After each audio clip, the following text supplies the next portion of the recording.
Dulu masuk mana sini? Sotong tadi lah ayam. Yang ini.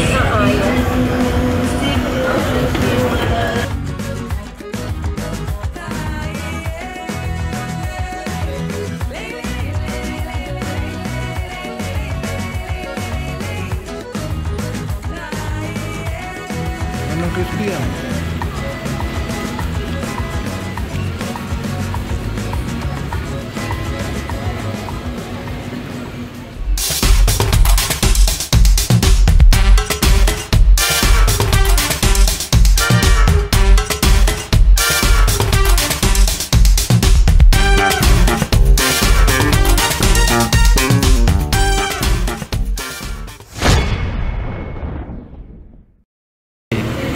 Okay, Assalamualaikum warahmatullahi wabarakatuh. Sekarang ni aku berada di Sedenak Bagaimana?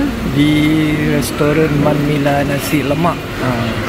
Okey, untuk restoran Man Mila ni, kalau betul-betul orang tak tahu kat mana, daripada arah utara tu korang boleh menuju ke arah selatan. Daripada Tol Sedenak tu dia tak jauh. Maknanya lebih kurang dalam 5 minit daripada Tol Sedenak tu masuk ke arah Pekan Sedenak. Korang boleh jumpa lah Man Mila Nasi Lemak ni. Okey, Man Mila Nasi Lemak ni memang dah popular dulu. Kalau ikutkan dia punya rating dulu tu, memang kedai ni sentiasa penuh. Jadi kalau korang boleh nampak sekarang ni, dia punya restoran tu memang dah upgrade dulu restoran dia ataupun kedai dia kecil je, sekarang dah besar. Okey, untuk hari ini aku ambil 2 set sebenarnya, aku dengan wife aku. So untuk yang aku ambil ni, set dia RM17. Ada ni sotong dan juga ni ayam goreng. Kalau kita boleh nampak kondimen dia memang ada keropok.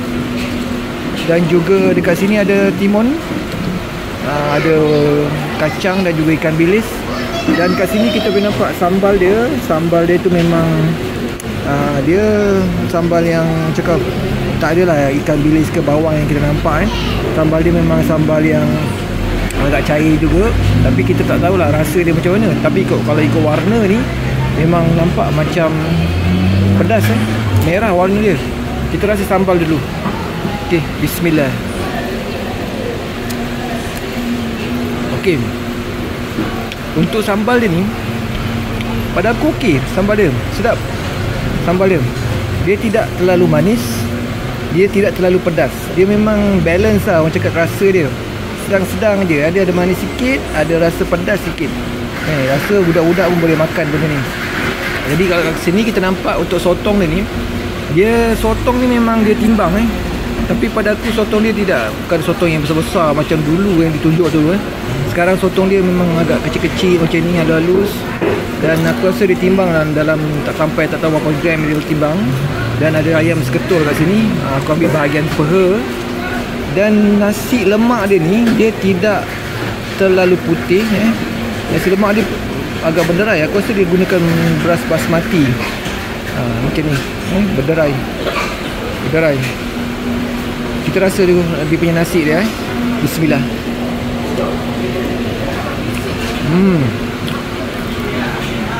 Nasi dia cukup lemak, cukup rasa.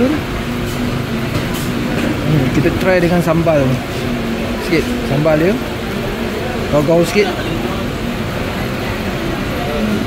Kita cuba. Bismillah.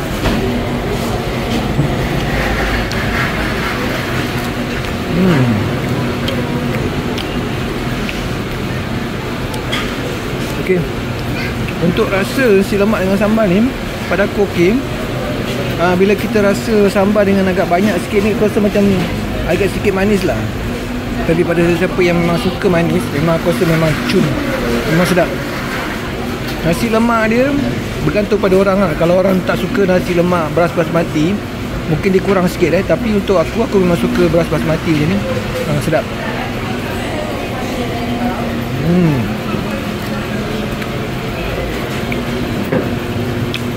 Sotong dia crispy.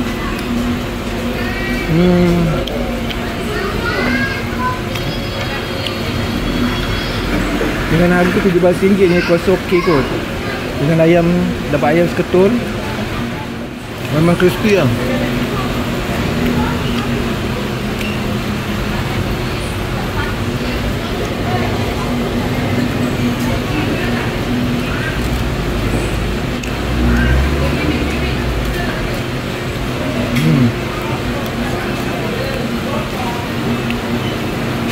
Aku rasa aku boleh recommend lah siapa-siapa nak makan di Sedenak ni, restoran Man Mila nasi lemak ni.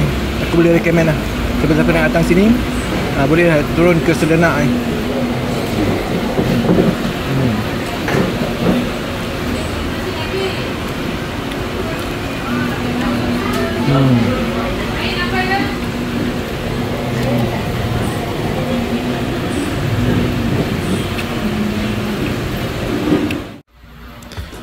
Okey, secara overallnya nasi lemak Man Mila sotong selambak ni rasa dia okey, sedap pada aku. Aku boleh bagi rating untuk nasi lemak secara overall dalam 6/10. Ada 2 atau 3 perkara yang perlu di-highlightkan kat sini. Contohnya untuk sotong tu sendiri, aku tengok 2-3 tahun lepas sotong dia besar-besar, cantik gorengan dia, dan ramai mengatakan bahawa berbaloi beli dekat sini. Cuma untuk kali ini sotong ni kecil-kecil dan sedikit liat. Satu lagi yang aku tidak berapa berkenan dengan nasi lemak Man Mila ni adalah sambalnya. Mungkin ada yang menyukainya sebab sambal dekat sini memang agak manis. Warna dia cantik, tertarik kau memang the bomb. Cumanya bila rasa dia terlalu manis, dia potong untuk makan makanan nasi lemak dekat sini. Dari segi kondimen, dari segi nasi dia sendiri memang sedap pada aku sebab aku menyukai beras basmati. Mungkin ada orang tak suka, itu pendapat masing-masing. Okey, secara overall aku memang boleh recommend untuk korang pergi ke nasi lemak Man Mila sotong selambak ni yang berada di Bukit Batu Kulai. Kalau korang daripada selatan, daripada utara, korang boleh masuk ke Tol Sedenak dan tidak jauh daripada Tol Sedenak tu, lebih kurang dalam 5 minit saja sampailah ke Pekan Bukit Batu ini. Okey, kita jumpa lagi di next video. Rakan-rakan jangan lupa untuk terus menyokong Nice Guys TV dan terus menyokong peniaga-peniaga Bumi Putra dan peniaga-peniaga Muslim. Kita jumpa lagi di next video. Assalamualaikum warahmatullahi wabarakatuh.